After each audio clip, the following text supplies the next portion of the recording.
experience happened on the 1st of September 2021, so not that long ago. I'm currently caring for my father who is suffering, sadly, with stage 4 cancer. I must also add at this point that I am on no medication, illegal substances, or other illicit drugs of any kind. I had been out the other day, running a few errands here and there for my dad. Later that same day I returned back to my dad's flat, which just happens to be in the tallest residential block in Edinburgh. His apartment is 11 floors up. At some point during the night, I must have decided to go out on the balcony for a quick cigarette. I was standing there, just staring out into thin air, not really thinking about much or doing much. As I stood there with my cigarette in hand, I shifted position and began to observe a very large tree, about 20 feet away and roughly about 15 feet down. I noticed that one of the branches on this tree was bowing quite heavily, which I remember now thinking back was quite odd at the time. As I'm staring at this branch and trying to make sense of what my eyes are seeing, I had this horrible feeling come over me of the most intense dread and fear. It was like almost every part of my body was screaming at me to turn around and run, but I didn't know why. In this very moment, the bowing branch that I had just been observing began to jiggle and almost shake quite violently. Despite my internal instincts still screaming at me to leave, curiosity had now gotten the better of me, and I started to move along the railing to get a closer look. Then I saw it. What I saw was a small glimmer at first, sat high up in the tree. As I stared a bit closer though, this glimmer then became what I can only describe as a transparent tube that shimmered a yellowish white colour. As I snapped out of my fixated gaze and quickly took a step back from the railing, it suddenly hit me. What I was looking at was like something straight from the movie Predator, more specifically, when the predator is cloaked and using the camouflage. In that very moment when I realised what I had just seen, this thing then dropped out of the tree and hit the floor below. It landed directly behind a woman who just happened to be the lady down below was immediately about to shoot. The only thing I did was a cloud from behind the lady. I waited for some time expecting to see this thing re-emerge from the dust or smoke, but it was completely gone. At the same time, another neighbour just a few floors below had also observed exactly the same thing as me, and they managed to confirm all the same details that I had. Me and the neighbour from down below then both managed to track down the lady who was walking past only a few hours later. We had a conversation with the lady, and she said that she'd felt an impact, but didn't see anything when she turned around. She also went on to report that she felt the same dread that I had experienced only hours before. Thank you for taking the time to read out my story. This experience has really screwed me up, and everything I thought I knew about the world is completely wrong. P.S. Could you or your viewers please tell me if any other similar experiences in or around Edinburgh, recently or historically, have ever been reported? Yours sincerely, Chris Fleming. Wow, Chris. First of all, please just let me say that you have my deepest condolences. I'm sending my prayers and thoughts to you and your family. Your father sounds like he's in a state of suffering beyond anything I can imagine. So, my thoughts and prayers are out to you and your family with the suffering of your father at the minute with stage 4 cancer. That is the first thing I will say. And moving on to your experience, Chris, this is a very fascinating case because only recently to me, maybe the last few months, I've started paying close attention to the Glimmerman, or what people call the Glimmerman. And it's fascinating because I hear a lot of people out in the US, a lot of hunters that are out in the middle of nowhere on multiple day trips, hunting trips, that come back with these weird stories of this Glimmerman that's almost translucent, like you can see through this thing. It moves almost like water and is able to jump high up into the trees and then disappear without a trace. These stories are now becoming more and more common. There is definitely something out there that people are seeing that does resemble, like you said, the predator, which is a very, very scary thought. Now, is this another species? One of many that's travelling here to Earth and only now has just made its way here over the last few years, and that's why people are seeing this thing. Who knows at this point, Chris, but I'm sure that you definitely saw what you think you saw. It's not unheard of for people to report this Glimmerman. But it is a terrifying thought when we think about all those people like ourselves to go out there solo wild camping, and we're out in the woods for days on end with no one around for miles. If it isn't bad enough in some of these parts of the world, like Canada, when you've got to deal with bears and wolves, we now hear about this Glimmer Man roaming free in the wilderness amongst us. And it only makes you think about David Paulides and his research with the missing 411. A lot of people speculate that these people are being taken by Bigfoot. But now we've got another creature or a being in the mix called the Glimmer Man. This is absolutely terrifying, but it fascinates me no end. And as Chris asked at the end, guys, if any of you do know of stories in and around Edinburgh, past or present, then please do comment below. This isn't just a UK phenomenon, this isn't just a US phenomenon, this is happening all around the world. These things are now being seen more and more and more. And I always say, like, we talk about it being similar to The Predator, and some people might laugh at that, but films have a very good track record of predicting things that come to life. If you see films like Star Wars, Star Trek even, and you look at the automatic doors that people would walk up to, and the doors would automatically open, back in the day when these things were sci-fi, that blew people's minds. Like, they couldn't even grasp the idea that but take a look around today, and those doors are in every supermarket, every corner shop. They're everywhere. Automatic doors are no longer a thing of the future. We also see in films like Star Wars animals like Chewbacca, a huge, upright, bipedal, hairy creature that some would say resembles Bigfoot.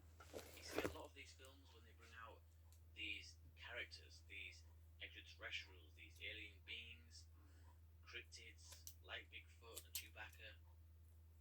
I think that in some cases, not all, but some cases, they definitely know more than they're letting on. And I always remember when I first saw the movie Signs, I've spoke to you guys about this before, when I first saw the movie Signs, I was completely taken back by how accurate that scene was where the extraterrestrial walks across the alleyway. Because that creature there in that scene is almost identical to what I saw growing up as a child. It makes you think, is there somebody out there, a secret hand pulling the strings behind the movie industry, that every now and then just gives us a little subtle nudge or a little glimpse of what really exists or could be existing in the not so distant future? I think that's possible. I think that's certainly possible. That's certainly something that they would do if disclosure was being slowly drip fed to us. This would make us become accustomed to these weird things and familiarised as well. Chris, thank you so much for your story, buddy. I really appreciate that. Like I said, my thoughts and prayers are out to you and your family in these hard times. If anybody can help with the Glimmer Man and Chris's sighting, then please do comment below.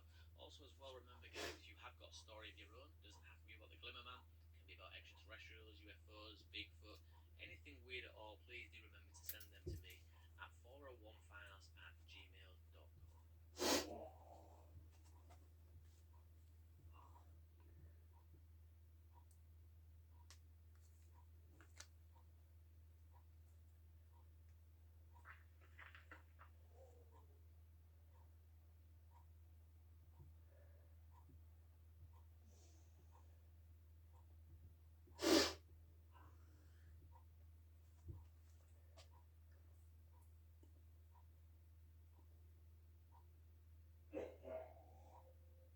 A possible glimmer man in my backyard.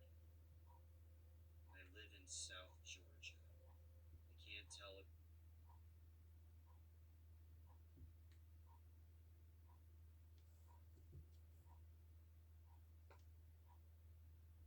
I was 13 years old in Lake Orion, Michigan, visiting my mom's friends and their kids for the 4th of July weekend.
right above me, and now that's where we are, right there. But soon, very soon in the future, that could be what the satellites around Earth look like. Yeah, so many that the aliens can't even get to Earth anymore. They might have to send drones instead. And with all those satellites around the Earth doing their spinity-boo, the Kessler syndrome is a definite possibility. So if someday everything goes down, just remember that Kessler, he predicted it. Okay, Bushkis? Shabru. I gotta stock up on DVDs. I don't know if it would cut out all the internet off though, because the internet cables do run in the ocean. But they might not be able to go to Mars anymore. I know that part's true. That space is filled with so much space junk and satellites that it's basically like a space junkyard up there.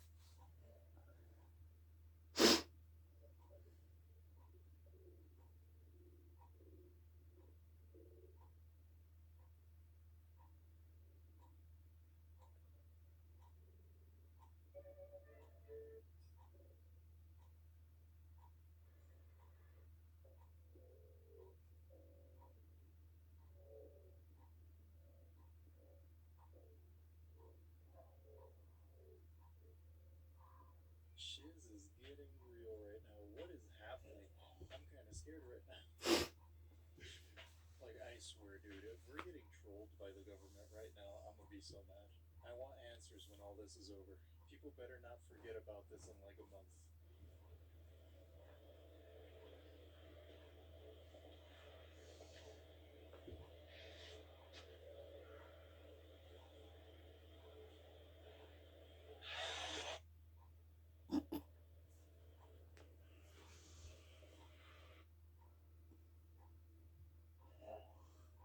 How did I not realize this was CGI? I should have known.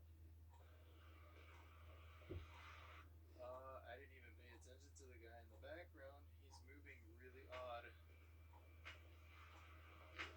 I would have paid attention to that, that would have gave it away. If that got you, let me know.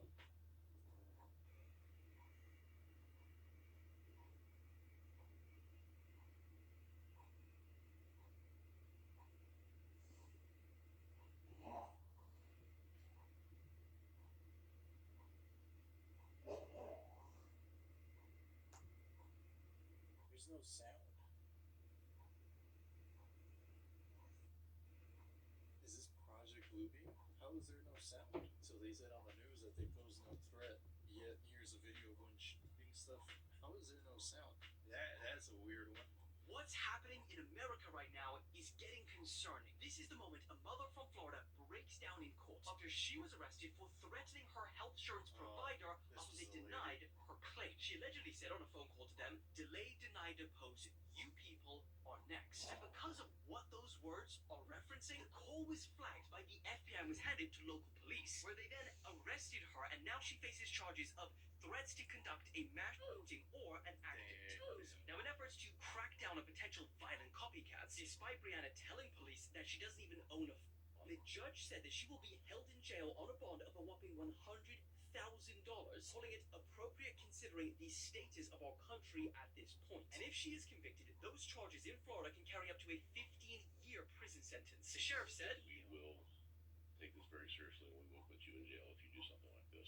It is not a joke." Brianna claimed to police that she is not a threat to anyone, but healthcare companies play games and deserve karma from the world because they are evil. So why is this so concerning? Well, because on one hand, some people are seeing this as an overly harsh punishment, a fear tactic used by authorities to stamp out a movement which is fueled by widespread frustration with the US healthcare system. But on the other hand, the problem is how many people share this frustration, because when you have that much support behind a movement which is rooted in violence, it's way more dangerous than most, which is why Brianna is given an unusually harsh punishment. People argue that if left unchecked, it risks inspiring more violence and quickly unraveling into chaos. But the question is, what do you think? Were these measures justified or not? See, dude, Joker movie. That was harsh. I'm not gonna lie. That's a little extra. I don't think she specifically said if she was gonna do anything. Didn't she just say, "You're next"? She allegedly said on a phone call to them, "Delay, deny, depose. You people are next." I might have to agree. This seems a little bit like an overreach. She didn't explicitly say what she meant. I feel like this is gonna make it worse. You're basically showing people that you're willing to overreach your power. They're gonna be making examples out of anybody who even tries to like somewhat be a copycat.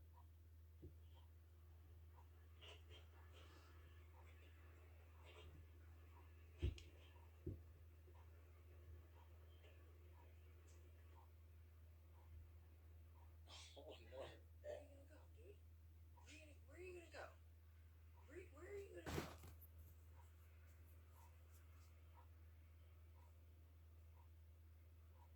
Nice. Food, idiot. Damn, they were chill about that. Probably like 50 more up there. Gonna have to burn that house down now. A new Mandela effect just dropped that really got me. I'll be honest, I usually don't fall for stuff like this, but this one hit different. Let me ask you this. Where in your chest is your heart supposed to be? On your left side or on the right? Because I clearly remember throughout all of elementary school always being taught it's on our left side, and everyone I know says the same. But then again, I never really did pay attention in class now, did I? Well, apparently it's not. Everywhere I look tells me it's now in the center of your chest, maybe slightly left of center. And I don't see anything saying that we used to think was on the left side, and we've since gotten a more accurate understanding of our biology and updated it. Everything's just gaslighting me into believing that it's always been in the center, which if you went to school after CERN opened the black hole in 2012 and got sucked inside of and are now all living in an alternate dimension, you probably don't remember this one. Or you're just not from my timeline. Yeah, I remember growing up, they used to tell us it was on your website because that's how you do the Pledge of Allegiance. But that makes sense if you think about it. I mean, if it's center, slightly left, I guess technically it's still left, right? I don't know if I would actually consider this a Mandela effect, but maybe they just taught us wrong. In 2004, Brandon Mayfield was arrested after the FBI said they found an exact match for his fingerprints that connected him to the 2004 Madrid train. Issue is, Brandon Mayfield was a lawyer based in Oregon. He'd actually never even been to Spain. Not only that, he hadn't even been off the continent in over a decade. Now I know what you're thinking. How on earth could that be possible? If he's never been to Spain, how would his fingerprints end up there? I know that all fingerprints are unique. Thing is, that isn't exactly true. And I know it's confusing, but people don't realize that the statement, no two fingerprints are alike, isn't one made by scientists. It's one made by statisticians. And that's because there are so many different ways that a fingerprint could form, that the odds that any two of them would form in the exact same way, even with billions of people across the planet, are essentially zero. But importantly, not zero. In fact, Brandon Mayfield wasn't even the only match found. The FBI had found 20 people with similar enough fingerprints to be potential matches to the fingerprints that were actually found at the crime scene itself. This phenomenon is also true for snowflakes, by the way. There's no reason to believe that no two have ever been the same, just the odds are very, very small. Now, I think all of this is really important to keep in mind over the next few weeks for no reason in particular. That just because your fingerprints were found somewhere doesn't necessarily mean that you were there.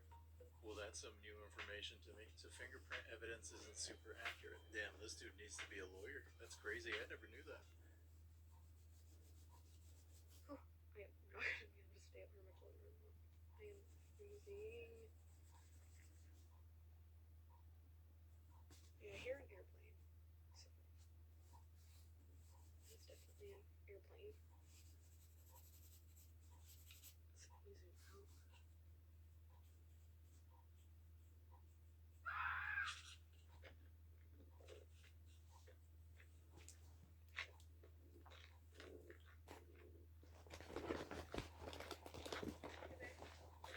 Dave? You ready to go?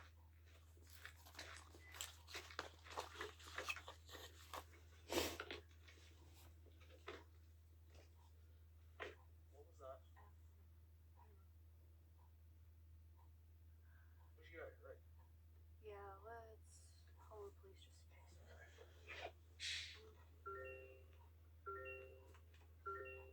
It sounded like it came from the field, right? Or was that just like... It sounded like it came from every direction. Yo, that walk away was so fast, dude. It was probably a bobcat. Or a skinwalker, too. Could have been that. We've been a little busy, but really important. I need to tell you guys, OpenAI with the floor down.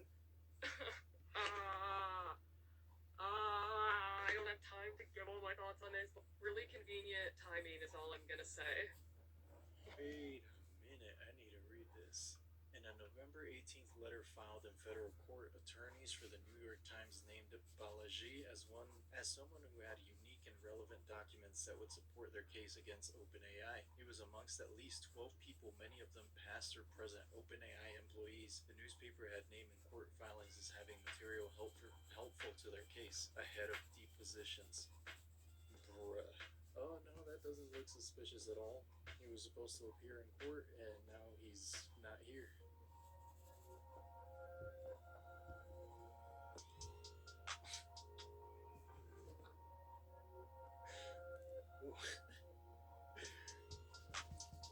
Damn, that toilet paper must be good.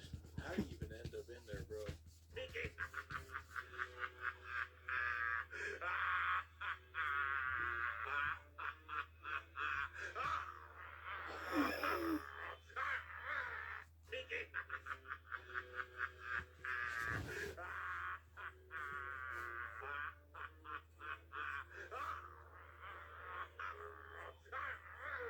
This helps me make it to the next day. These are the videos that keep the voices away. I really hope they don't ban it. I'm gonna have to start using Instagram, and that place is full of degenerates. Mega churches be like, feed the homeless? Nah, but check this out. Dude, ain't no way this is a church. What?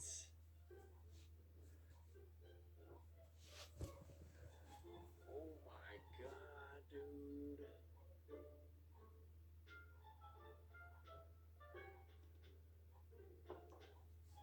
No way this is a church.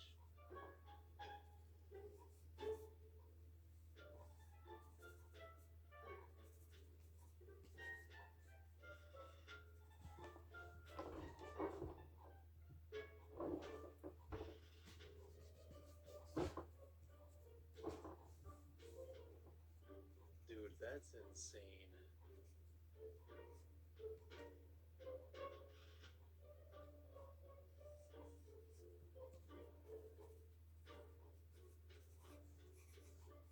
Oh snap, this is a church. They got whole camels, dude? At what point do they gotta start paying taxes? There's gotta be a cutoff, right? Once churches start bringing in a certain amount of money, they should start paying taxes. This is definitely way past that threshold. This is Kanye levels of performance. This is Lady Gaga. Jesus would be flipping tables, that's all I'm saying. Circuses pay taxes, right? Exactly, bro. They had camels, they got Santa on payroll. No taxes, just vibes. Well guys, that's all I have today. Thanks for hanging out with me again. Let me know what you think in the comments below. If you made it all the way to the end of this video, you're awesome and I appreciate you. And with that, I'll see you in the next video. Also, Happy New Year's, guys. We made it to 2025. Probably another year of crazy simulation events. But I'm all here for it as long as it's with y'all. Y'all make it worthwhile. So thanks for tuning in, and I'll see you again next week.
before. Any trees.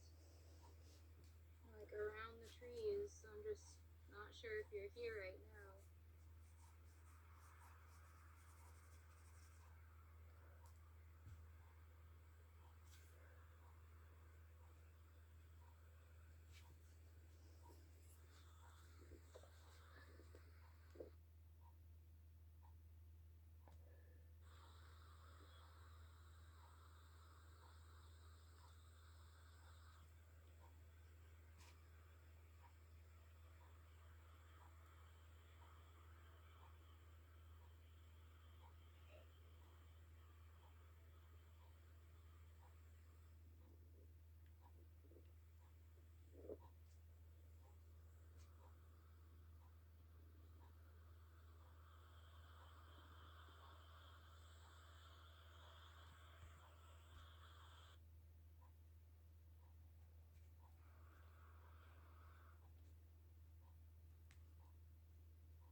I'm on this trail and I see this nice log inside to sit down and just kind of look into the forest and be quiet.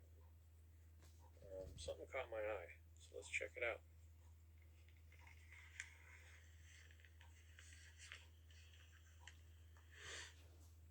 So between those two trees,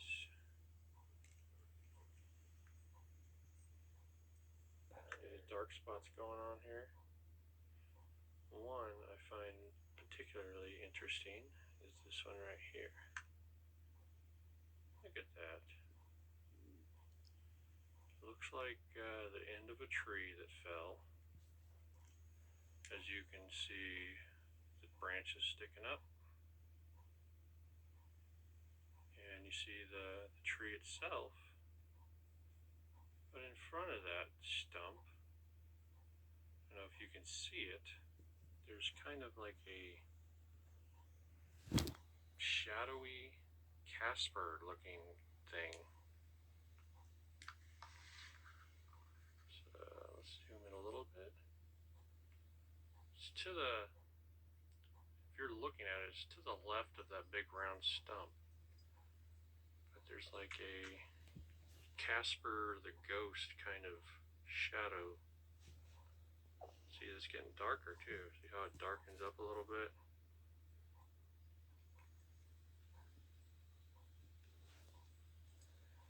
You see how, I mean, this is a good example of, I mean, perfect circle, tree stump. One half is light, the other half is dark. I mean, this is just obvious to me. Back up a little bit. Back up a little bit more. It's pretty good right there. I mean, look at that. There's definitely something there. Hope you guys can see it. It's very interesting. The light really plays a role in how I see Sasquatch.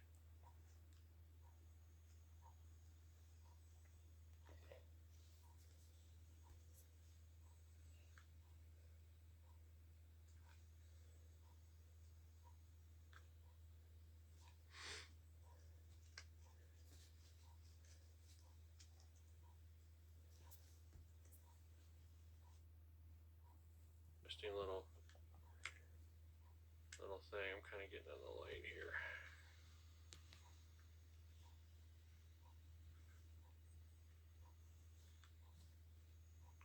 I just look at it and see it. Alright, I'm going to continue on. Y'all have a great day. In need of a spa day? With spabreaks.com, relaxation is always just a few clicks away.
Yo, dude, I'm telling you, someone might actually be living somewhere in this house. Dude, you hear that echoing? Oh my god, that was... But the fact is, it's all too real. But nonetheless, it is a living being. Hidden beneath the corners of our world lie secrets waiting to be uncovered. From the depths of the ocean to the heart of bustling cities, strange and mysterious discoveries have left us questioning the very fabric of reality. Nobody actually knows how deep the lake is. It's so huge, giant, metal. We invite you on a journey like no other as we unveil the 15 strangest things found in unexpected places. Whether it's the incredible underwater river or the most mysterious abandoned plane ever, you won't believe what you're about to see. It's really eerie. I mean, you just can't see any sign of water at all. Number 15. Underwater River. Beneath the surface of Mexico's cenote, Angelita lies a captivating natural wonder, an underwater river. While this concept may initially boggle the mind, it's a fascinating phenomenon that arises from the interplay of water with varying densities. Imagine water with different densities like layers in a cake, where denser water forms a distinct layer beneath less dense water. In the case of Cenote Angelita, the presence of hydrogen sulfide in the water influences its density, leading to the formation of this mesmerizing underwater river. The hydrogen sulfide comes from decomposing organic material in the cenote, which interacts with the fresh water to create a dramatic layered effect. The river itself is not a flowing body of water in the traditional sense, but a surreal, still section where the dense water forms a boundary, creating the illusion of a flowing river beneath the water's surface. This underwater river is known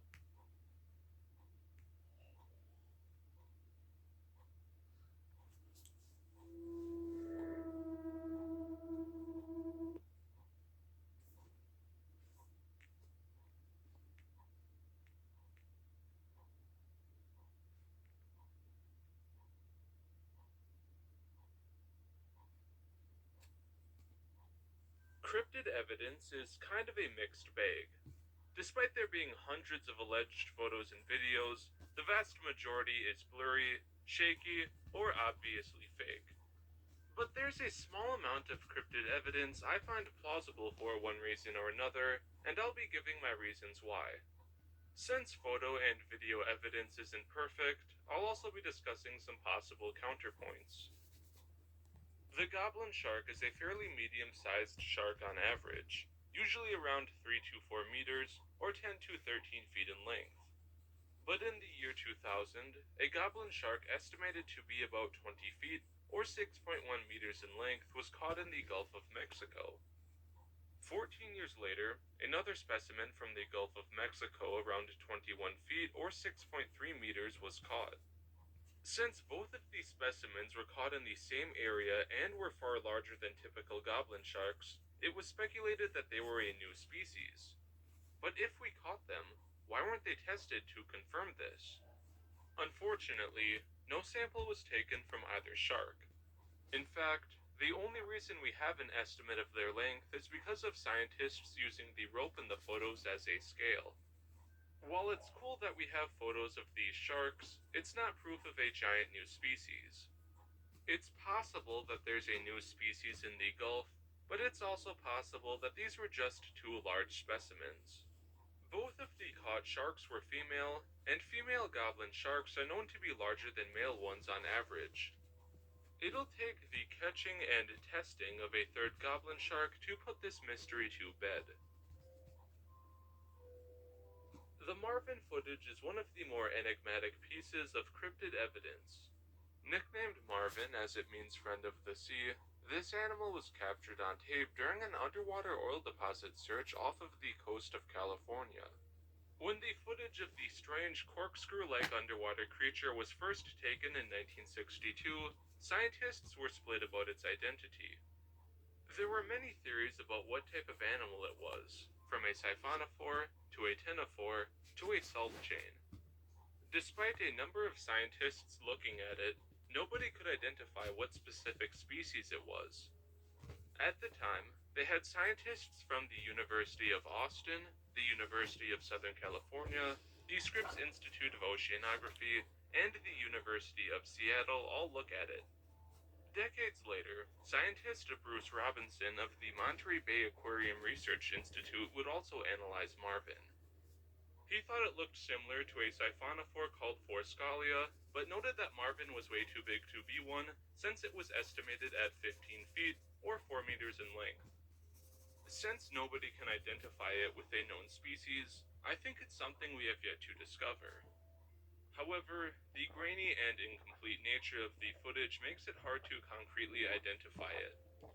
The experts who analyzed it at the time seemed to have the complete footage, but now there are only a couple of frames from the video still available.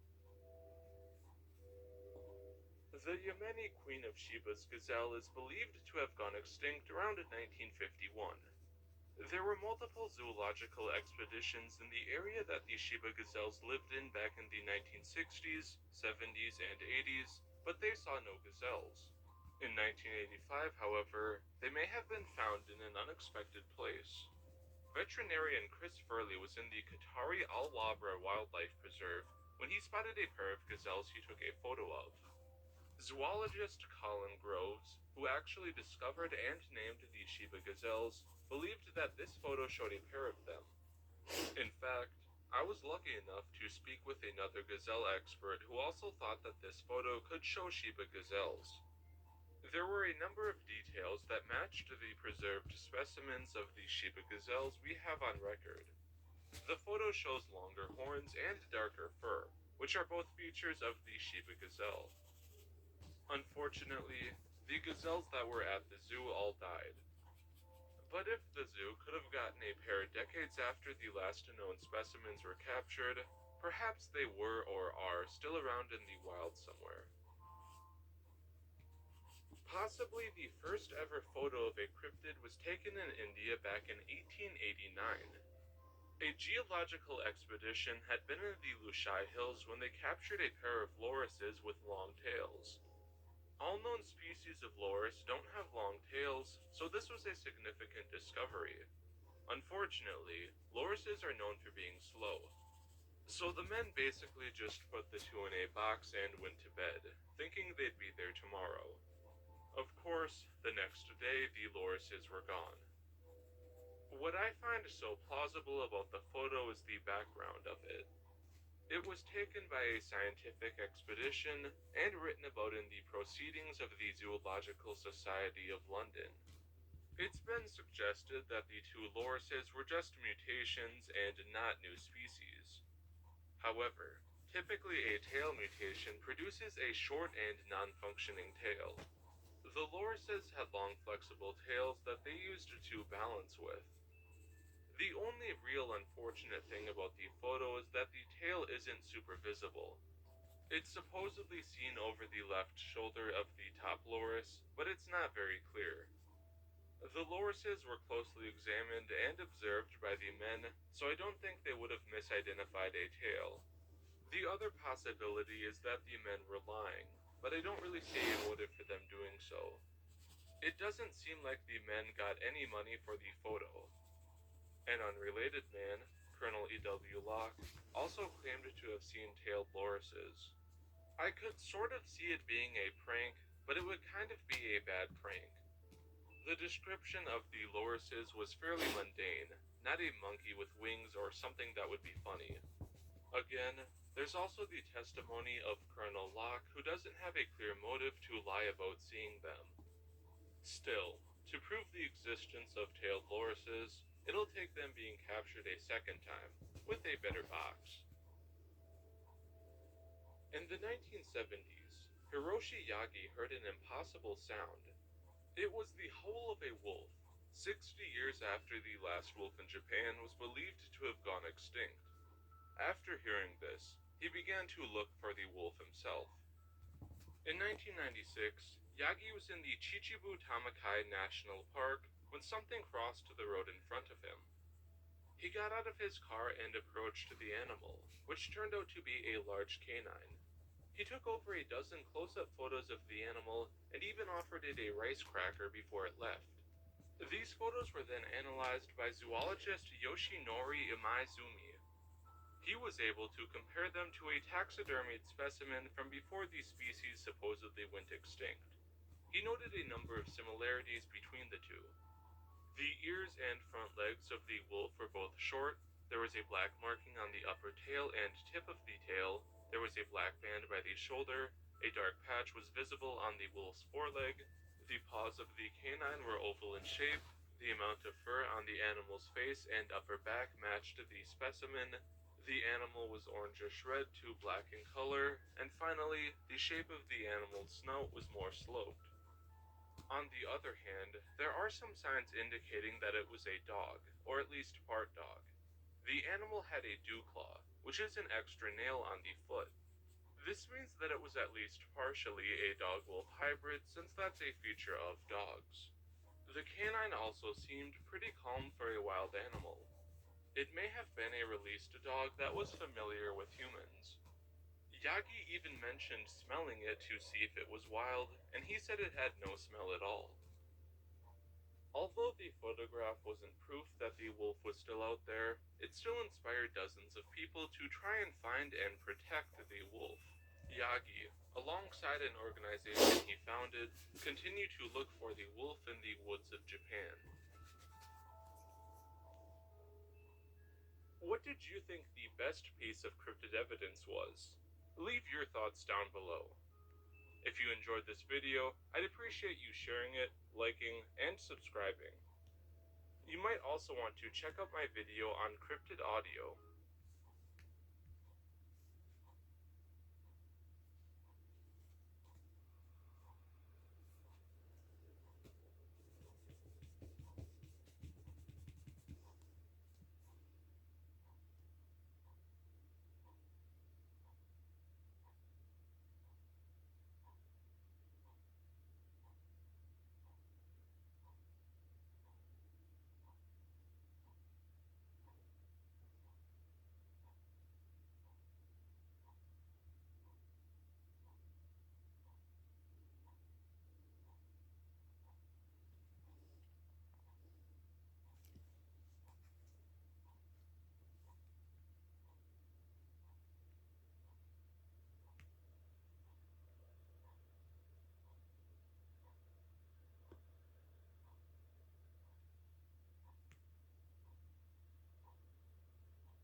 Welcome to another episode of Dread Captures, where we bring to you the most exciting and mysterious footage captured by trail cameras.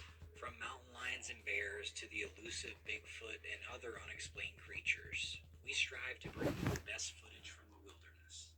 Join us on our journey to uncover the secrets of the wild and discover the hidden wonders of nature. Sit back, relax, enjoy, and let's get into the captures.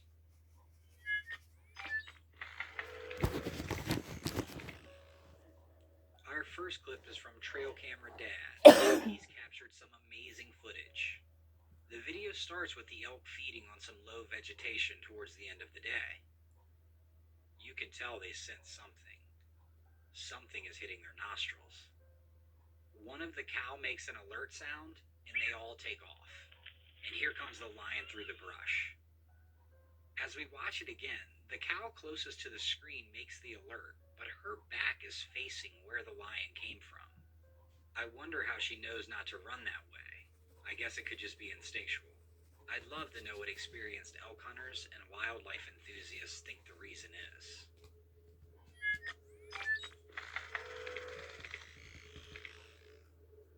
I grew up in an area that had wild horses, so when I saw this trail cam capturing horses running midday, I was intrigued. As they gallop by, you can notice the foal bringing up the rear, and that's why they're running. I imagine the foal was the bear's target. It's always great to see a glimpse into nature, and further proof that unless you have 4 legs, it's pretty hard to escape a bear.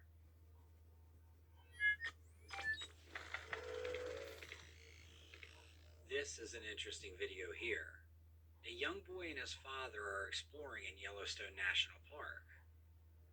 As they're admiring the beautiful elk, the boy spots a creature behind the elk. Dad zooms in on the elk grazing and slows the video down. Circled in red, you can see the creature in the background. It appears he's in between a cluster of logs, foraging for something maybe. It's a little too far away to see it clearly, but the boy and his dad were adamant that it was a Bigfoot. I'm not here to tell them what they saw, and honestly, I can't even tell. My only real hang-up is that if it were a predator, the elk don't seem to care much.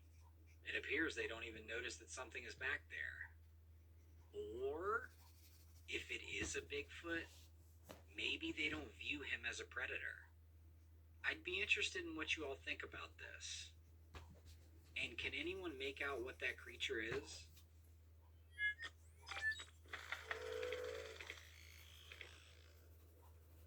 This is an absolutely incredible event. A man is awakened by some commotion on his deck, so he goes to investigate. And wouldn't you know it, a mountain lion is standing there and has killed and dragged an elk onto his deck. Unbelievable. As the man films, the lion gives him a hiss, hoping he'll leave and let him eat in peace. I'm so interested in how all of this went down. If the struggle took place nearby and the cat dragged the elk there, or if it took place right in the guy's backyard. What do you guys think the timeline of events was? You can faintly see some light blood in the snow as the lion walks away. I wonder if he has an injury. A real-life glitch in the Matrix?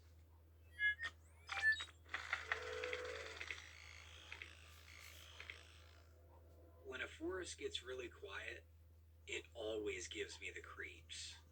And recently it seems like every forest and town has a scary story attached to it, whether it's real or a myth. Well, recently, a man named Don was walking in the woods when he stumbled upon a creature unlike any he had ever seen before. It moved in a way that was not human or animal-like. As Don was filming, he cautiously stepped up on the creature, which was ancient. It had very long and bent arms and legs and was hunched over. Some have suggested it could be a Sasquatch, but what I notice is the arms and hands. They're like nothing I've ever seen. It almost looks like some type of alien to me.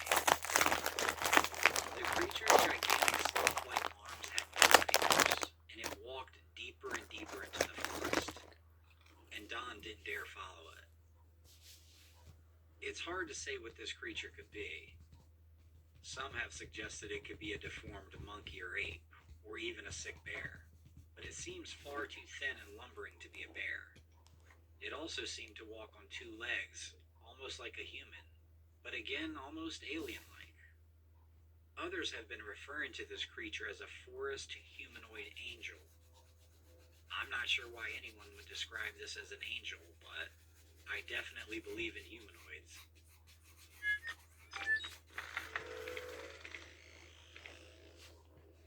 A GoPro attached to a man's helmet shows him mountain biking down a trail. Holy hell. Was anyone fast enough to see that? Let's watch again. A startled deer collides with a mountain biker on a secluded trail, sending both the man, his bike, and the elk tumbling. Thankfully, no serious injuries were reported.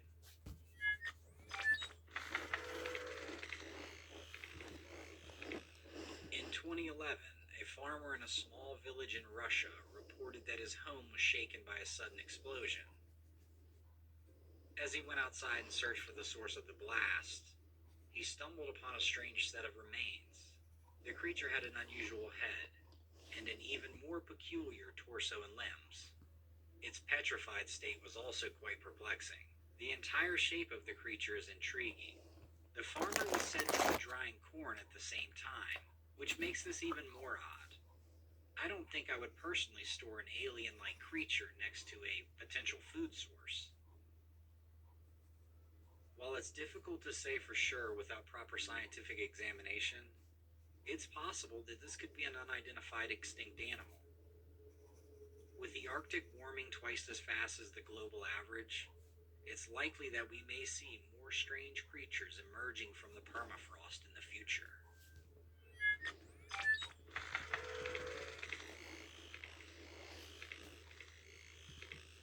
This next clip comes to us from the Daily Vale in Colorado, and what you see on camera needs no introduction. As you can see, a mountain lion has sauntered into a ground floor ski chalet, which appears to have no doors. Look, I understand ski in and ski out, but one door wouldn't hurt. Anyhow, the cat meanders around the hallway undetected, just checking things out, and somehow he must have gotten stuck in there, because he eventually even spends the night, curled up down at the end of the hall.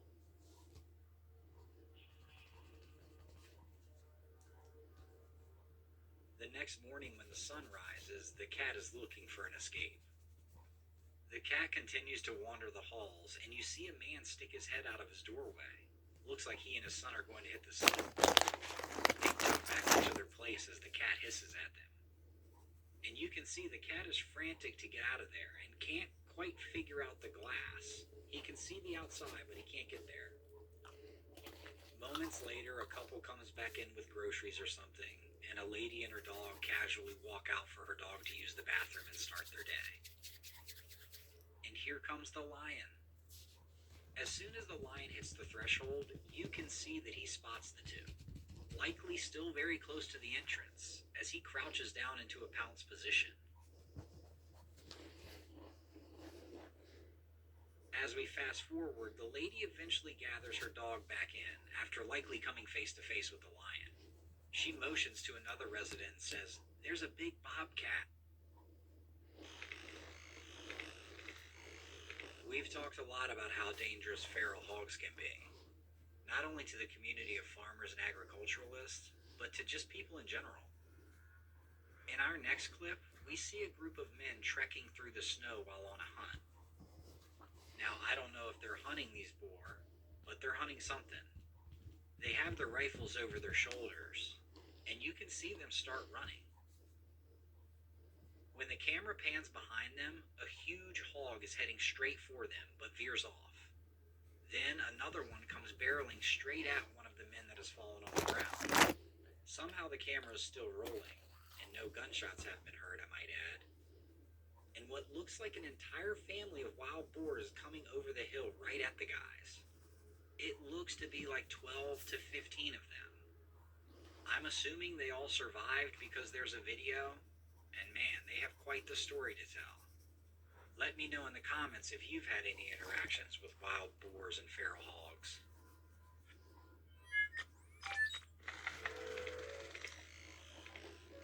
Like most people, I love any inside look into wildlife, and I particularly love seeing animals and predators in action. Check this out as a wolf chases down a coyote in front of some ice fishermen. Look at the massive size difference.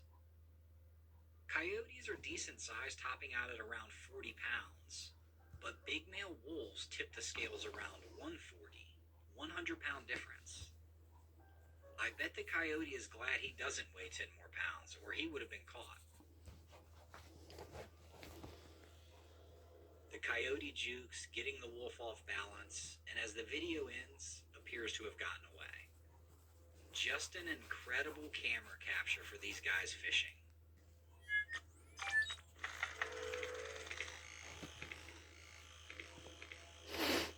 residents of Estes Park, Colorado became alarmed when they started seeing an elk with a mesh swing stuck in his antlers. He had been spotted a few times over a span of weeks. A local Facebook page was the first to put it on paper and reported the elk appeared to be in good health, but the swing seemed to be causing the animal some discomfort. Wildlife experts believe that the elk may have mistaken the swing for a rival, since this took place during mating season, or rut. Elk are known to engage in fierce competition for mates during this time of the year, and the swing may have been perceived as a threat.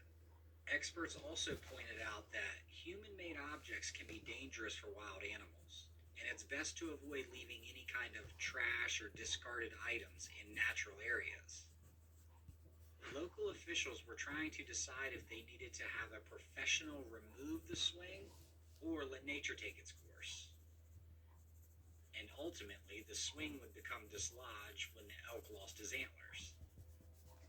Some commenters on the Facebook post said they wanted to try to pry the swing from his antlers, but officials warned them not to. Like they said, it's too dangerous in the middle of mating season. Bucks are aggressive and are known to, quote, stand their ground in the presence of people. Let's leave this one to the professionals, guys.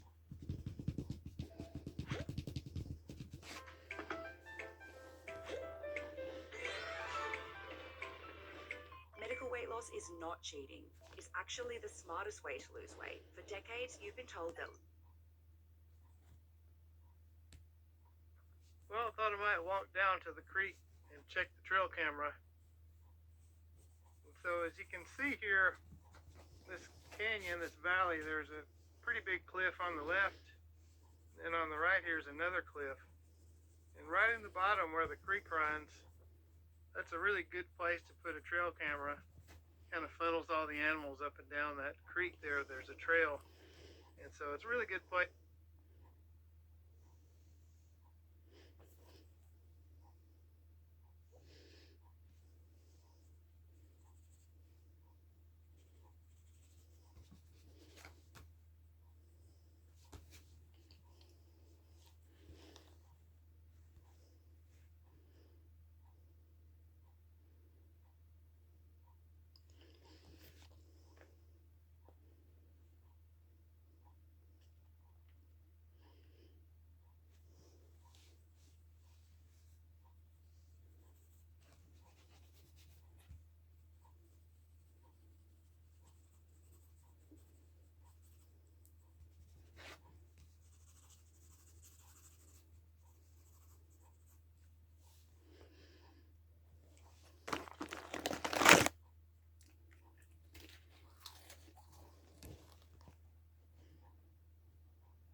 Size of maybe 2 aircraft carriers is immense.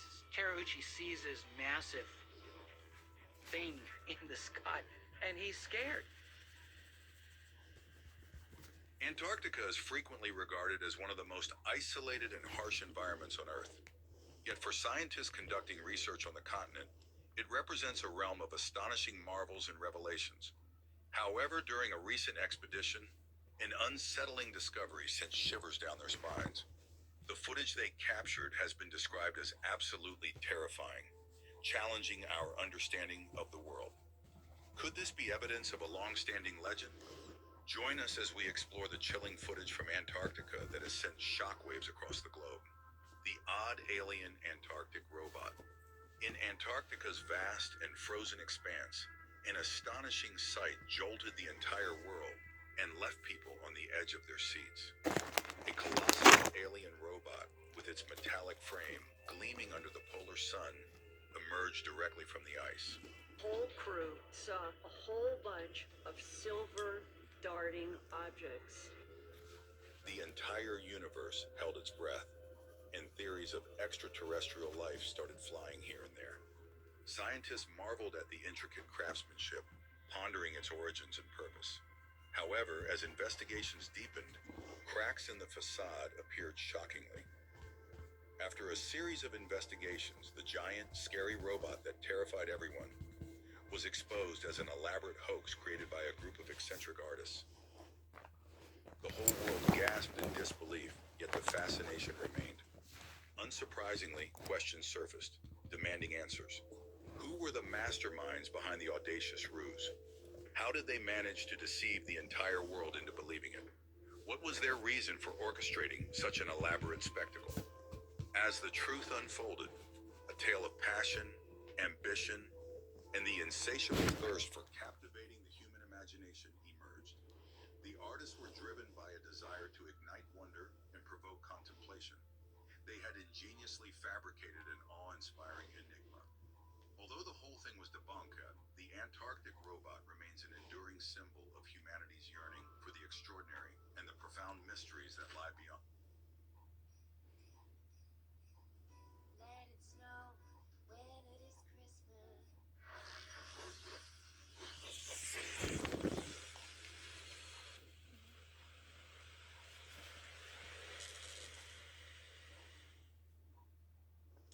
At first, I thought it was the ghetto bird, but it's not. And it's loud. Oh my god, here we go. Here it is.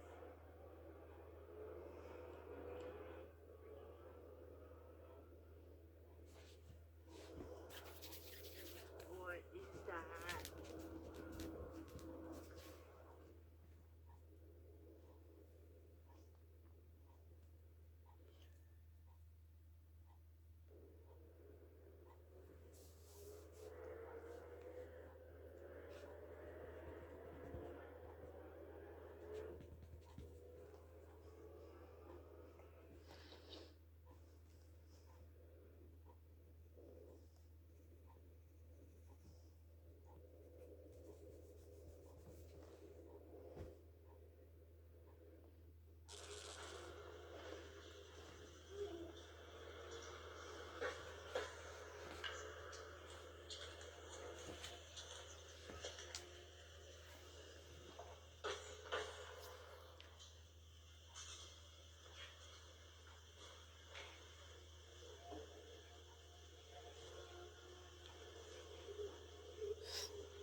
For the first few seconds, we see the interior of the church.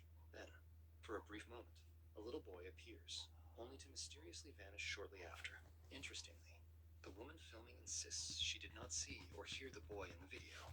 Could this be a ghost? Or is there another explanation? My line in the sand moment was when I found out that GSA had awarded a contract to a company to transport unaccompanied minors. What was that like for you? It was like someone kicked me in my gut. Once I found out about the contract, that night, I got on my computer and I started doing a Google search. Action obligation 40 million, total contract value 347 million. That's over $250 million. That's a lot of money to transport unaccompanied children. I mean, this is a big money business. And that's why we're sitting here today, because as I shared before, what you know, you cannot unknow. Creepy carving in the rock.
vacila en estos momentos.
However, when Lucas opened a tarp, he discovered a decomposed body.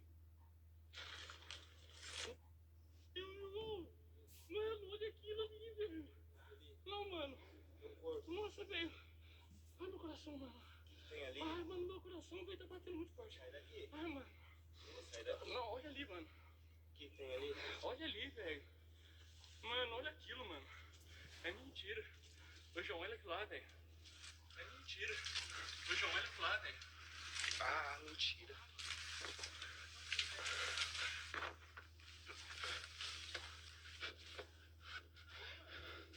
Ô, João, pega aqui as coisas aqui. Espera eu, mano. Espera eu, velho.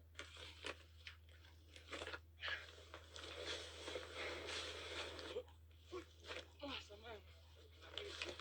Nossa, mano. Nossa, velho. Ai, meu coração, mano. Vamos ligar pra polícia. Ai, meu Deus do céu, mano. Nossa, velho. Ô, né, achou um corpo no bagulho, tio. Né, achou um corpo. Shocked, Lucas called the police, and the area was soon investigated. The body led to a police case, and the restaurant became a crime scene. This is what the Anunnaki said. This is how you know that these are not made up things from people's imagination, because everything is too factual. Like this necklace, right? Right. People online were like, "Yeah, is that Buddhist or that's this or that?" It's none of that. Like I just try to find the answers to things. So Is that a ship wheel? I designed this because this is that thing that you see that all the Anunnaki guys that look like a wristwatch, and they always have it, and you're always trying to see what that is. Yeah, what is that? It is a time, and it's a compass. It's a timekeeping compass. That's what that is? Yeah. So that's what made the carrier of great importance, because he was able to do things that were magical in nature, like go somewhere and get right back. Like, you know what I mean? Yeah, Like that thing on the wrist was a compass? a timekeeping compass. Yeah. Right. So you had to believe in things that didn't exist at some point, like magnetics and distance and Right. probabilities and Right. right. That's how, like, if you were to read like thousands of books about people that knew a bunch of shit, like you start finding out that it's not really about knowing anything, it's about where to go to get the information. You know what I mean? Yeah. So like when we look at all the ruins all around the world, like we're not seeing ruins of colleges and universities and all of that.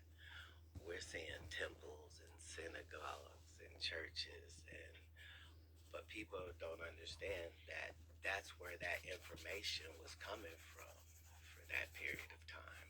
When we went to these temples, they weren't in there singing and reading from a book.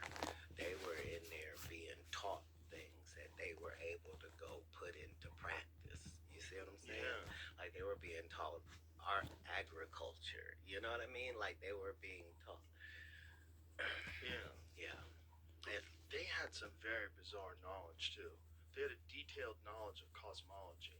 They had a really detailed knowledge of our solar system. 100% of the writings across the world, whoever said anything about space or the universe or what was out there, why were all of them correct, Joe? It's not even possible. Like, how did they know that Mars was the red planet, and why was it a worldwide fact? Right. Planetarily, Saturn had rings, like, based upon what information? Because nobody worldwide is disagreeing. Multiply two numbers and see if he gets it. Okay, what is it? 9, 0, 0. Unbelievable. 1. Maybe shuffle again, Dr. Powell. Oh. Two. So he got the plus. I was wondering, because I was looking at the 2 the whole time, and I saw his hand going somewhere else. Is the next number. The biggest overall finding is really this increase of activation across all the brain waves. If there was no change, I would definitely be skeptical. You can show a consistent pattern, particularly from kid to kid. That's how science changes. You cannot fake this. I've seen the Book of Mormon be able to change my life so much.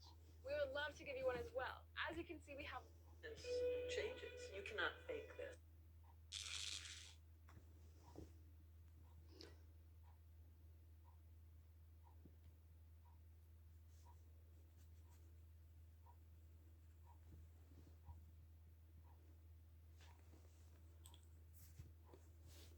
The Epic of Gilgamesh, his name is Zayasudra, the figure that became Noah. It had nothing about bringing two of every animal or anything like that. That's not true. In the Atrahasis, Enki, again, the patron Sumerian god of Eridu, is supposed to have this pact they're not supposed to war any humans, so he does it cleverly. This is what it says. We, the great Enuma, had a plan, and you broke that plan. Enki says he did it because Zayasudra was his bloodline son, because Enki had slept with women. They had gifts and powers. Half holy. Yeah, so they were trying to wipe them out and clean the slate. They're trying to wipe out, they called them abominations, because they were like half god. In the Atrahasis, Enki secretly warns Zayasudra. He instructs him to use what's called bitumen. He tells him very detailed descriptions on how he has to build something to survive a coming event, and then he has to bring his entire family and then just his local animals. So that's where they manipulated the whole thing into like a stupid story later. So he brings his family, he's got sons and daughters, right? But specifically 3 sons. In the story, he lands on the only like place that has land at that time in the region. He lands on Mount Ararat. It's true.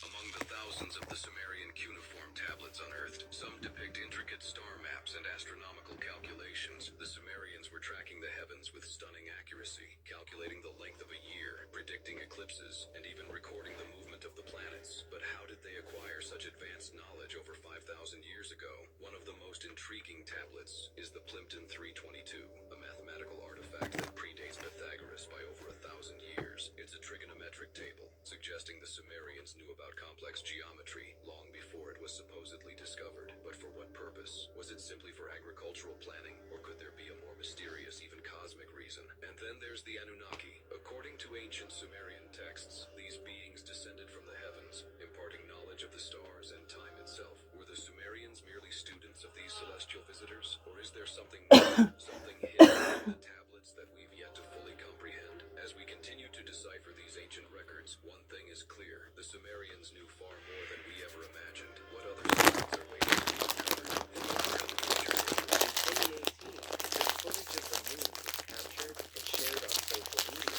As the camera zooms in, a large circular object seems to be orbiting the moon, moving slowly and then rotating and traveling behind it. Some people watching this video theorize that the object near the moon is the planet of Nibiru, which is part of an end of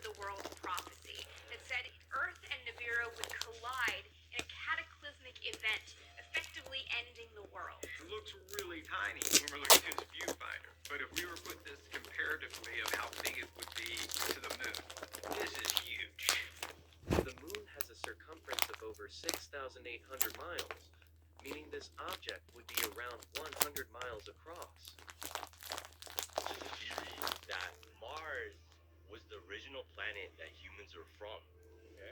And then something happened that we all had to fly to another planet and live on. So there used to be like civilization that lived on Mars. But now it's all dried up, right? That's all dried up. Now back this. On Mars, there's an element on the periodic table called xenon. Now, xenon on Earth is only found, this is crazy, is only found after a nuclear explosion. No. What the hell? Yeah, so theory, and it goes hand in hand now. What if on Mars there was a nuclear warfare, destroyed the whole planet, but people were able to escape just in time, landed on Earth, and they had to restart from nothing. So we are the alien. We're the alien. What the hell? No, that's kind of weird. But that makes sense also, because that's how low-key the Earth would end up looking like. Yeah. It'd have if something happened like that. Yeah. The 10 heavens of the Book of Enoch, Part 1. The first heaven is described as the atmospheric heavens containing clouds and water. The first heaven is home to the weather phenomena we experience on Earth. The second heaven is a realm of darkness and confinement. This level holds rebellious angels or spirits awaiting judgment. This reflects themes of divine punishment found throughout biblical text. Third heaven is divided into two parts. One of paradise, which hosts the righteous and the tree of life, and a darker region, a precursor to the idea of hell, for the punishment of the wicked. The fourth heaven focuses on celestial mechanics, including the movements of the sun and moon. It emphasizes the ordered structure of the universe and its connection to divine oversight. Fifth heaven is the dwelling of the Watchers, fallen angels who've been cast down due to their rebellion. This aligns with their significant role in Enochic literature. Join us for part 2, where we will discover the 5 remaining heavens described in the Book of Enoch. Entanglement. That's why channeling works. Your brain is making The 10 heavens of the Book of Enoch, Part 2. The 6th heaven is described as a place of angelic beings and worship. It hosts various celestial orders like cherubim and phoenixes, who glorify God. 7th heaven is home to the highest orders of angels, including the seraphim. This heaven is near the throne of God. It is described as awe-inspiring and filled with divine light. 8th heaven is a cosmic region associated with the constellations, responsible for the changing of seasons and times. 9th heaven is the home of the constellations themselves. It represents celestial order and reflects ancient Near Eastern cosmological views. Finally, 10th heaven is the ultimate dwelling of God. This realm is described as transcendent, awe-inspiring, and the seat of divine authority. Here Enoch encounters God directly and is transformed to dwell eternally with the divine. Follow for more ancient beliefs. These men have no idea how much danger they are in. You are watching 2 young men peeking through the holes to Inunaki Village, a Japanese urban legend. This is a village dating back to the 1990s, full of Japanese citizens who refuse to follow the Japanese constitution. It's known as a lawless land, blocked off by the government, as you can see. There is speculation as to whether this village even exists, or if it's a portal to another dimension. Disturbing speculation of the sightings of ghosts have been made, as well as the idea of a mass disease that has to be contained. This would explain why some people think that cannibalism is taking place on the grounds. This place isn't all legends. In 2000, an unalive body was found near the dam. The gates look pretty easy to climb over, but clearly warned about the hazards inside. Would you ever visit Inunaki Village? Good time, Monty here with Mr. Krakow. I know who this guy is. We mentioned him in our Pocket Guide to Krakow. Who is it, Kamil? So that's Corporal. This is a corporal right here. Yeah, Wojtek, who was actually purchased by the Polish army in Iran, but he was a cab. And then they started feeding him condensed milk from the vodka bottle, obviously. And yeah, he just became a member of the whole team. Now, how does the bear serve the army? So basically, well, there are plenty of heavy things you need to carry around, and he was carrying the heavy shells or the ammunition. Just moving. Yeah, I've seen, and this isn't. It sounds made up, but I've seen a photo of him just carrying a big shell.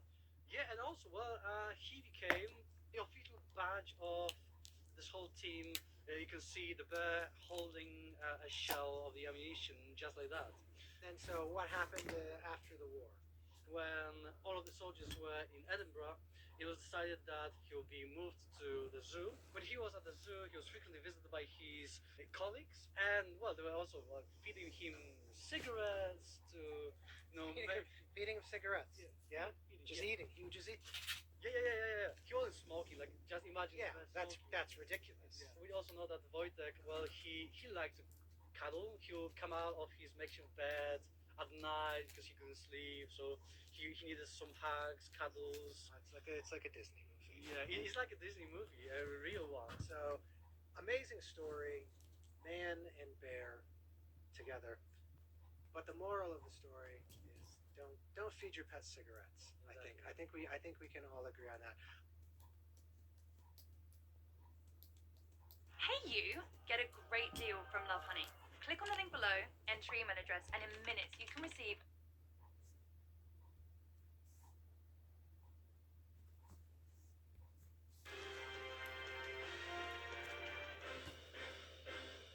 Hello and welcome to Reality Check. I'm Ross Coulthart.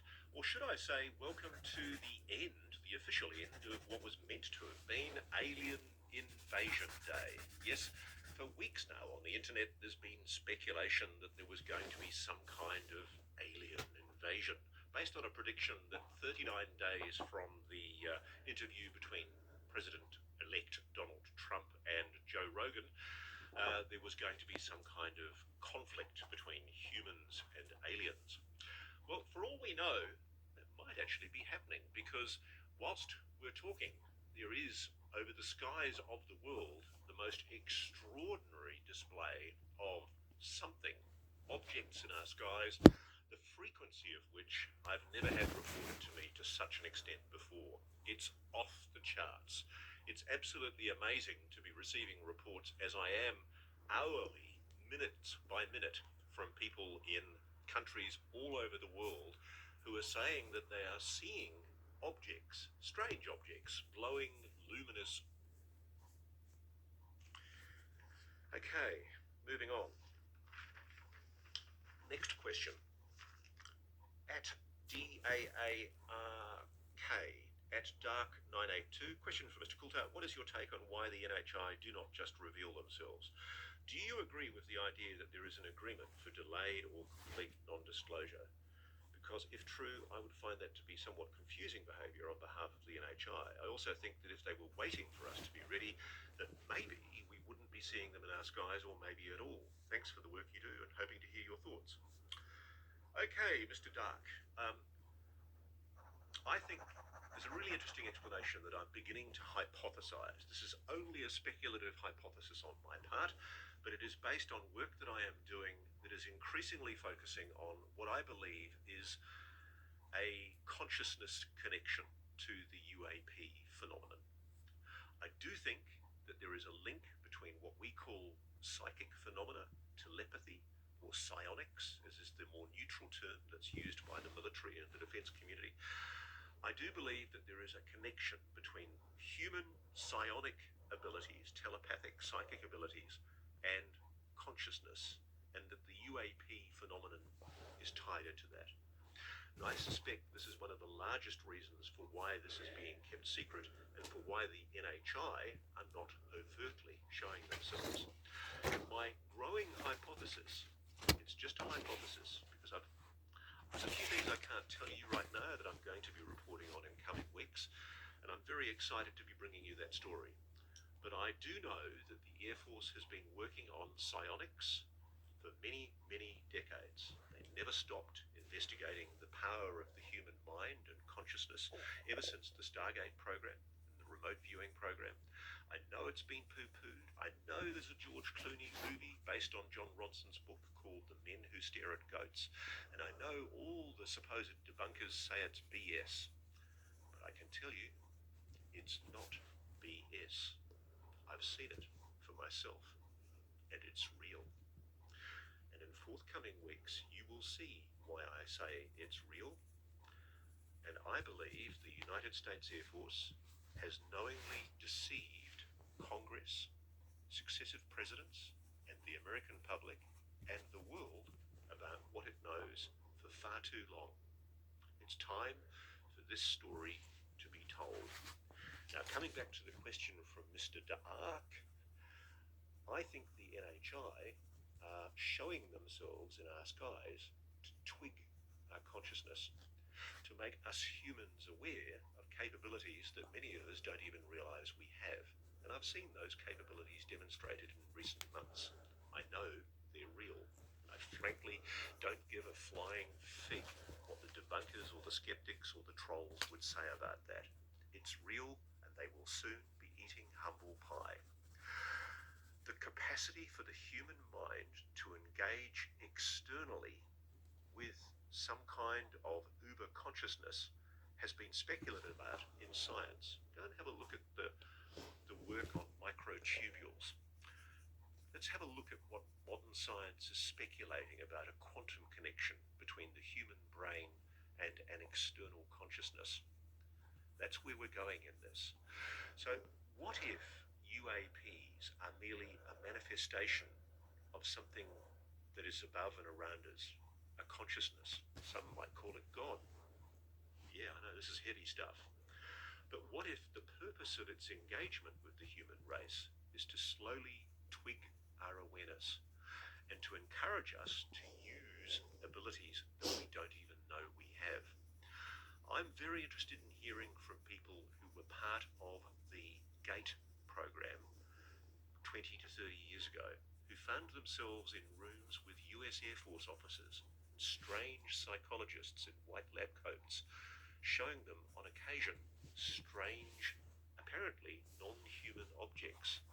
Yes, this has been happening. Young kids, prepubertal kids, have been misused in experimentation by our military in experiments designed to develop an understanding of how to engage with the phenomenon, with a consciousness. And I think at the same time, that NHI consciousness is trying to engage with humanity individually. I've spoken to so many people. I had a message this morning from one person who's an very senior US Air Force person working in a very sensitive area, who told me that they had psychic abilities and they'd never spoken about it. But when they told me about their sighting of a gigantic craft, I said to them, by any chance, do you have psychic abilities? Have you ever had an intuition or a precognition? And they said they were very moved by my question because they'd never really spoken about it. But yes, they have. And everybody I talk to tells me about intuition, precognition, some kind of second sight, some kind of insight that gives them an ability to understand or engage with things in a way that humans can't quite understand. And I think that's what lies behind our understanding, or our growing understanding of the phenomenon. I think that if these are craft, if they are craft at all, they are a manifestation of a consciousness that is trying to engage with humanity. And I think, interestingly enough, the evidence that I am acquiring suggests that these craft can only be operated by people with those psionic abilities. Watch this space. More to come on this. Now, the other question from Mr. Dark was, are there agreements? And are those agreements perhaps constraining why and what we can be told? Now, that's a good question. As you know, if you were a watcher of the interview I did with David Grush back in June 2023, David Grush, to a very limited extent, referred into what he was allowed to reveal through his DOPSA, his Defence Office Pre-Publication Security Review. He referred to unspecified agreements. Now, I've been investigating that, and I do believe it's possible, plausible, I haven't confirmed it, that sections of the US military concluded agreements with a non-human intelligence. And I wouldn't be surprised at all if there was an agreement of non-disclosure, perhaps some kind of Star Trek-like prime directive where the NHI didn't want humanity informed. Wouldn't be surprised at all if that was the case. I haven't had it explicitly said to me, but I have had multiple sources refer to agreements. Okay, so let's just examine that. Firstly, if such an agreement was made, how could it possibly be legal? How could the whole planet be bound by an agreement that a bunch of jumped up, hubristic, arrogant men in the 1950s or the 1940s concluded with a non-human intelligence? Why would they have any right to make a decision on humanity's behalf? And moreover, if the Congress and certain presidents were not properly informed, as I am confident they were not, and in complete breach of Article 1 of the US Constitution, then those officers of the US Air Force are in serious breach of their oath to the US Constitution, which is an act of treason. Timmy, can you help me bring the shopping in? What, right now? Yes! Oh, fine! Right, that's the frozen stuff. Hi, Mum. What? It's all I could find. Treason. That's what we're talking about here. So if these people are aware that people like myself and others are on their tail, and that disclosure is imminent, that Congress is now getting close, if I was you guys, I would be thinking very seriously about coming forward, because you are going to face treason charges if your government doesn't decide to exonerate you or put you before a Truth and Reconciliation Commission where you are given immunity in return for telling the truth. You face the very grave probability of criminal charges. And yes, I do think there are people who should be going to jail as a result of what I've learned about the legacy program. Experimentation on children, murder, intimidation, bullying, threats. Not a good look, guys. Okay, moving on. The next question is from @JohnnyM6338. This is a long one, but it's a good one. Ross, while I can understand and agree with the need to keep the technology portion of the information secure for obvious reasons, why is it necessary to overclassify the NHI for the biological materials and the scientific information classified? That information is essential to advancing our understanding of astrobiology. That's essentially blocking our scientific advancement, which I don't believe any government has the right to do. And I can't see how releasing such information and samples to the research community can in any way jeopardize national security. Can you? I mean, come on, we know they have these materials. Yes, we do. And they know that we know that they do. So why would any government, let alone our own, deliberately withhold scientific research advancement? And look, this question goes on and on and on. It's about 2,000 words, but I can answer it. I completely agree with you. I can tell you, Johnny, that I am in touch with scientists inside the Legacy UAP retrieval program. That is a program that has retrieved non-human craft, alien spacecraft, and that these people are deeply frustrated that they cannot share their science with other scientists and with humanity in general. They also think it is immoral that we do not know, and that the Pentagon and the US government choose to lie to us. What they want is for their science to be shared with other scientists so that we can achieve breakthroughs that allow the materials science study of these objects to get a breakthrough.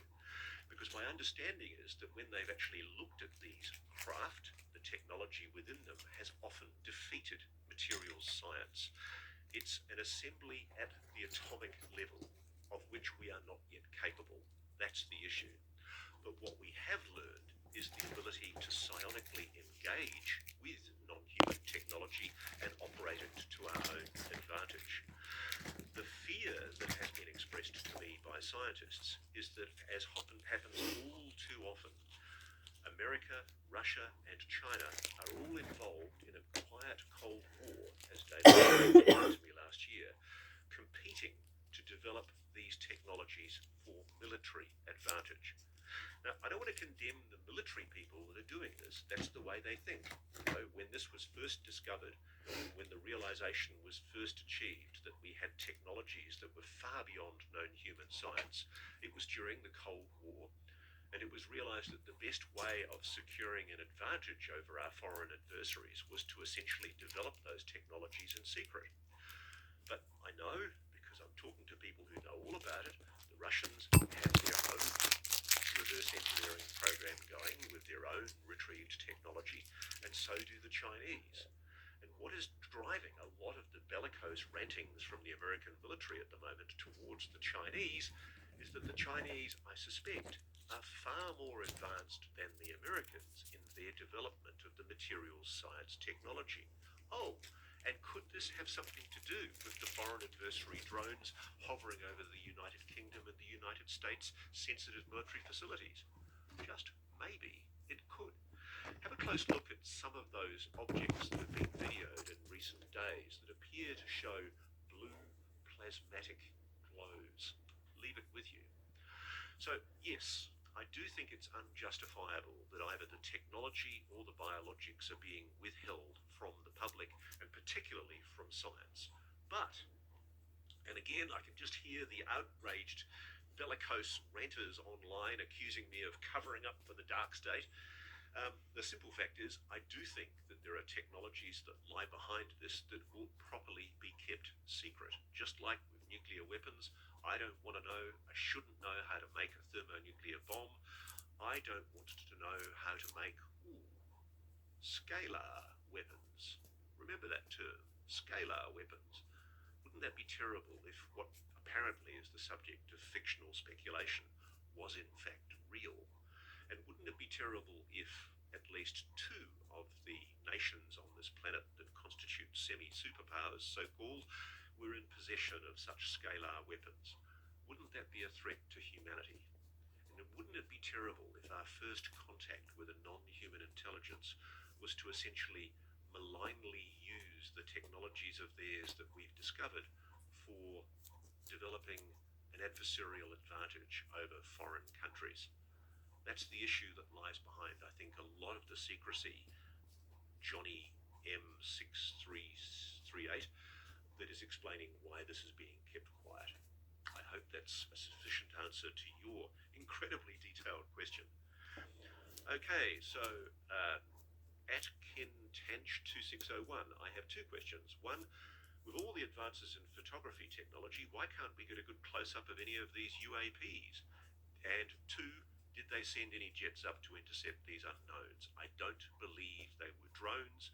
I believe the pilots say what they saw, and you're dead right, Ken. We know, because we've heard the communications, at least one of the pilots described what he was seeing as UAPs, unidentified anomalous phenomena. So why does the US Air Force and the British Air Force continue to maintain that these are mere drones? Perhaps they are drones, but whatever they are, they represent an advancement in technology that is far beyond what we've known publicly to date, and that's an issue of concern. Now, why do these objects not show up clearly in photographs? I think that was your first question. I think one of the explanations that's been offered to me is that the very nature of the propulsion system that these objects are using, these craft are using, involves a plasma, a distorting plasma that actually glows around the object. That's why you'll often see a blue plasma glow around these spheres, orbs, triangles, or discs. Apparently that plasmatic glow is the object flitting in and out of space-time, which might explain why they are often translucent or sort of semi-visible. Did they send any of their jets up to intercept these unknowns? Yes, they did. We know that they did because we've seen videos of it from Skywatchers in the United Kingdom. And thank you very, very much to those stalwart people that have been going out night over night for the 16 plus days of sightings over the United Kingdom, who've been capturing intriguing images of objects being engaged with by Her Majesty's jets and the jets of the US Air Force. Okay. Next question is Thomas Boomer 9809. Bravo, Ross, well done, sir. Could you possibly visit Skinwalker Ranch in the future? Oh boy, I'd love to visit Skinwalker Ranch. And for those of you who've watched Reality Check in the past, you would know that we interviewed Brendan Fugel a few months ago, and Brendan very kindly extended an invitation to me and News Nation and Reality Check to come and film at Skinwalker Ranch, and I will be doing so. I would love to do so. I just have to find the time to do it. in between dealing with tens of thousands, hundreds of thousands of emails. It's just insane right now with all these sightings off the charts. I'm also very interested in areas like Skinwalker Ranch outside of Utah. I mean, Skinwalker is a fascinating location, but I know it's not the only one.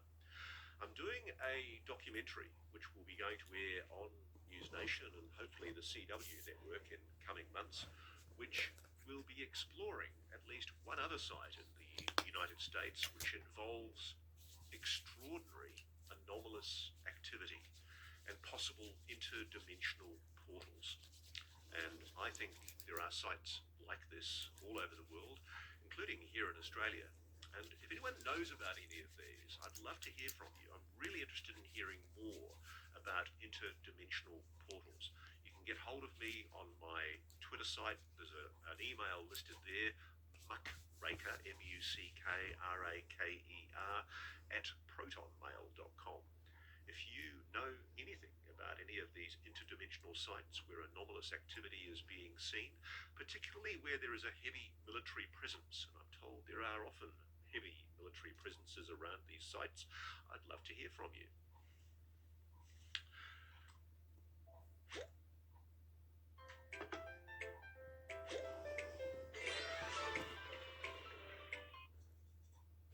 Welcome to the Little Loans Arena. Little Loans work with a pub. Okay, Paul Fogarty Songs asks, "Hi Ross, we've corresponded once before. I wonder if you've looked at the phenomenon of religion and compared its acceptance by so many around the world, and yet UAP is treated in a totally opposite way. Love to hear your thoughts." Thanks, Paul. Well, yeah, I mean, we have done reality check episodes on this, notably with a theologian called Paul Thigpen, talking about excerpts from the Bible and other religious texts, which do appear to refer to things that I certainly interpret, Paul doesn't necessarily, as UAP. Paul takes a very literal interpretation that these are angels and demons, and who knows, he might be right.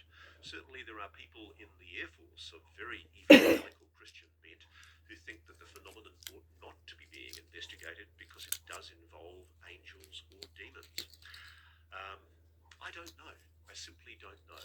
What I don't like, though, is the notion that a religion would tell us that we're not allowed to investigate. Anything that assumes blind faith is totally antithetical to good science. And I'm sorry if that puts me in contradiction with people of religious faith, but I'm sorry, I just think we should question. We should always ask. And if a religion was to punish us for asking a question, then there's something wrong with that religion. I never as a child accepted the idea that we should unquestioningly show faith in the notion of a Christian God and all of the ideas that went with that. I used to get into terrible trouble with my divinity teachers for asking questions, and I don't see why we should. Any good religion and any compassionate God, if a God exists, would surely understand that humans have a right to ask questions. One of the other questions I've got here is from @cbarry4068. I asked, what's the best proof of Bigfoot, or the best evidence? I've looked for it and I can't see any. It's not as though I'm not open-minded to it. I just don't see what others do. That's a good question, Barry. I'm not necessarily a Bigfoot believer, but I'm also not necessarily a Bigfoot disbeliever. Coming back to a moment to the idea of interdimensional portals, one idea I've flirted with from speaking to people like Brandon Fugel and others who've worked in the NIDS and ORSAP investigations at Skinwalker Ranch is that there do appear to have been anomalous creatures, entities, emerge from apparent portals on that ranch that were seen by reputable scientists, non-loopy individuals, and that these objects, entities, did appear to correspond to what we would call Bigfoots. Is it possible that there is a Bigfoot that essentially emerges from interdimensional portals and comes into our area to collect food or game or minerals of some kind? I have no idea, but I wouldn't exclude that possibility. Science is increasingly suggesting that such portals do exist. We know that black holes exist. Why is the idea of an interdimensional portal something that is so antithetical to good science? Certainly, if you have a look at the ancient Aboriginal rock paintings or the rock art of indigenous Native Americans, it's quite clear that they were describing things that I would certainly describe as portals. And I've had the privilege of speaking to people of Native American background, and they certainly describe portals existing today. So I wouldn't rule out the possibility of Bigfoot. It's just that, like you, I haven't seen the evidence. Okay, last couple of questions. At Wilhelm Hess 1348, is it just nuclear weapons or nuclear atomic energy plants? Reports have been made of hundreds of UAP sightings at atomic energy plants. Yep, you're quite right, Wilhelm. We are not talking about UAPs just being seen over nuclear weapons facilities like Malmstrom Air Force Base, as was reported by numerous US Air Force former personnel. We're talking about multiple sightings, often over the same facility, repeatedly reported over many, many years by staff at these facilities, including power plants. And I commend once again to people the fantastic book from my friend and colleague Robert Hastings, UFOs and Nukes. It's a fantastic read. We interviewed Robert a few months ago on Reality Check. He also very kindly gave us the link to his documentary that's linked on his show. And you will see there that he has extensively reported the extraordinary frequency of these anomalous objects over almost every nuclear-linked facility in the United States. And I can tell you, because I'm in receipt of information from countries like India, Pakistan, France, Britain, China, there are equally objects of an anomalous nature being seen over nuclear facilities in those countries as well. It's not a uniquely US phenomenon. Perhaps it's more reported, and perhaps more authoritarian countries make it harder for their citizens to come forward to talk about it, but it's certainly happening all over the world. Last question. They will actually pay you for just playing their games. There's this app called Just Play. Beakneed, Bekneed. Sheehan published, posted, shared, or otherwise made public the tracings he made from the crashed craft photos. It's been 45 years since he made the drawings. I'm wondering who else has seen them. Okay, so what he's referring to there is my friend and dear colleague Daniel Sheehan, a civil rights attorney of renown who heads the New Paradigm Institute out of Washington, D.C., which is a lobby group for UAP transparency that he works on with Jim Garrison and Tyler Zaratnik. And they're doing a sterling job exposing the UFO cover-up, which is a UFO cover-up. And what Danny's referring to there is a seminal incident which happened to him as a young lawyer. He had an association because of his background working with the Jesuits and the Vatican Church. He was known to the White House as somebody with connections to the Vatican. And because of that, perhaps, he was approached by a woman called Marcia Smith, who was with the Congressional Research Service, which had been tasked by President-elect Jimmy Carter to investigate the UAP phenomenon. It's a great story. I suggest you read about it in my book or watch one of Danny's interviews about it online, including the one I did with Danny many months ago. What you'll find is that Danny tells the story of how he was briefed into the fact that George Bush Sr., before he became president, when he was the director of the CIA, was apparently one of the gatekeepers of the legacy program secrets. And when Jimmy Carter, as president-elect, before he was inaugurated, was asking for a briefing on UAPs, he was formally refused a briefing by George Bush Sr. This isn't something that George Bush Sr. in his lifetime ever denied. It's never been denied by anybody. I've given plenty of people connected with him an opportunity to deny it. It's a fascinating story.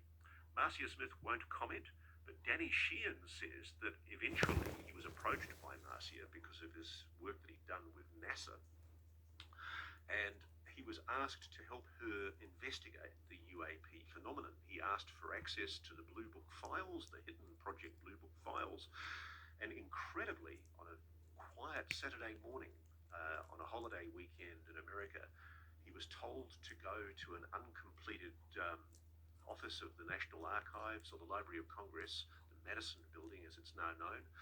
And there, in an uncompleted basement, he was met by men in black suits and given access to archives of microfiche.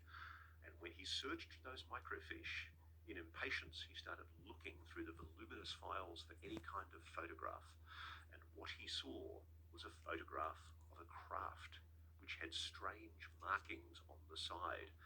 And although Danny hadn't been allowed to take in a pen and paper, he'd sneaked one in, and he surreptitiously traced those symbols onto the back of his shorthand pad and sneaked it out past the men in black.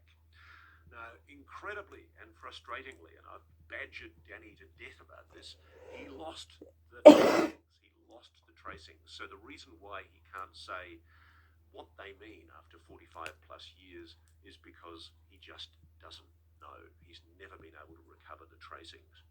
But what is interesting is that when he did his recollection of those tracings, what he drew bore a very close resemblance to the symbols described by an airman called Jim Peniston, who said that this was what he saw on the side of a similar craft at the RAF Bentwaters base, Christmas 1980, which is another story entirely. I've probably gone on for far too long. I think we've crossed the hour. We have. But I hope you enjoyed this edition of Reality Check. I'll try and answer more Q&As in the future to come.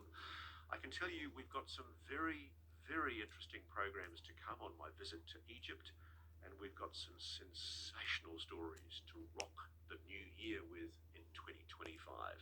I'm looking forward to seeing President Trump honor his promise to investigate the deep state, because, oh boy, there is one, and the UAP mystery is central to it. Crack the deep state, you crack the UAP mystery. It's very, very important.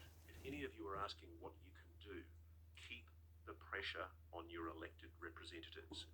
Let them know this matters, because truth will out. And we'll be here on Reality Check to keep you informed. Thanks very much. Thanks for watching. Go to joinnn.com to find News Nation on your television provider.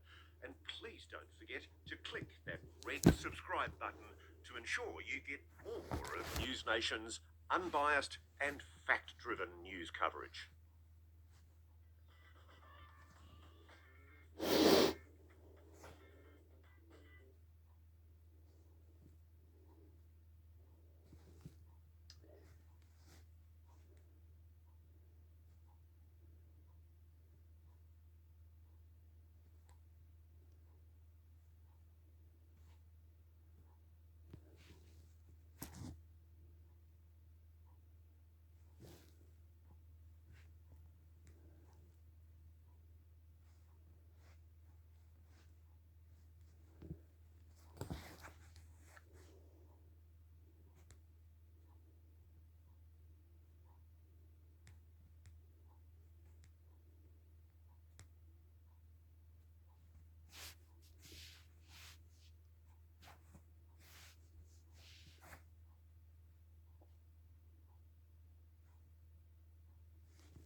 Starting around 1812, the writing was on the wall, and many of the feudal lords in the South began to rent or sell their land to private citizens and to spend less time and money administrating the territory.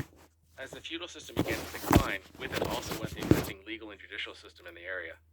Under feudalism, the local ruler was also the local court and law enforcement. With those rulers gone and the new government either weak or absent, local people were left to settle disputes on their own. When the nobles left entirely,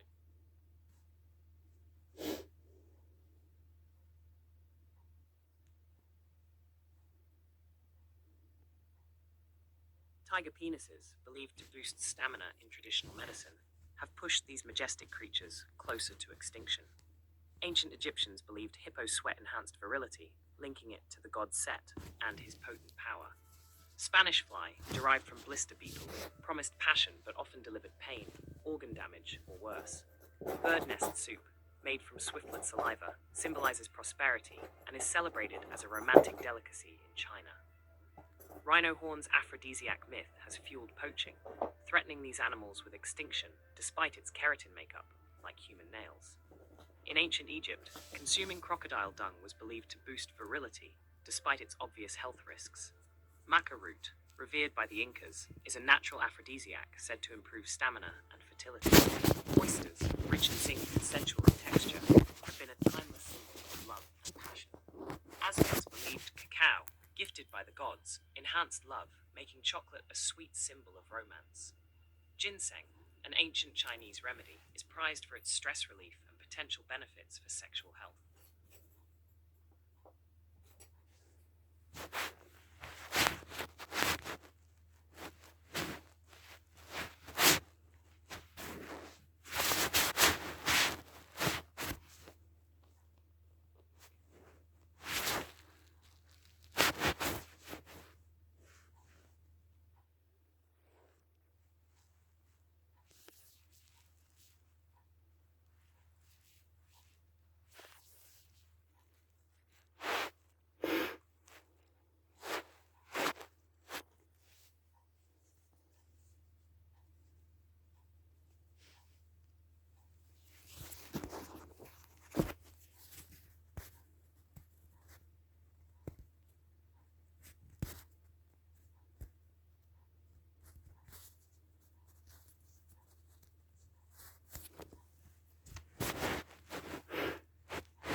Picture this, fishing whenever you want, making money while you're at it. Sounds good. Sad, because we spent time filming with them and they are involved in hunting of gorillas. Gorillas are probably one of the most terrifying looking animals in the wild. Does Rogan agree to that?